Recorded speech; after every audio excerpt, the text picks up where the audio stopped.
Hello guys, আসসালামু আলাইকুম। আজকে আপনারা দেখতেছেন চন্দ্রনাথ টেম্পলের উপরে উঠতেছি।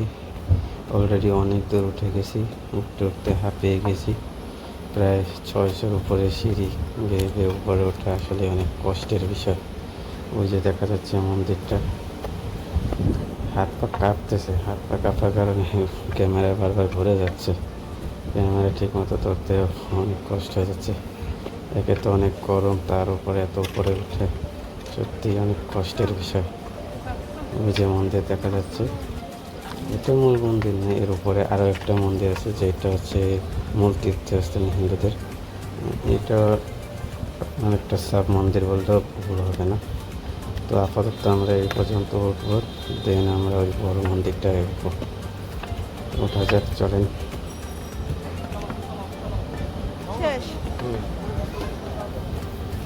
আমি প্রায় উঠে গেছি। আসলে পাহাড় পাওয়া যে কতটা কষ্টের, যে উঠে সেই বোঝে। আবার উপরে ওঠার পর পাহাড়ের আসল সৌন্দর্য বোঝা যায়। এই যে দেখুন চারদিকে ভিউ।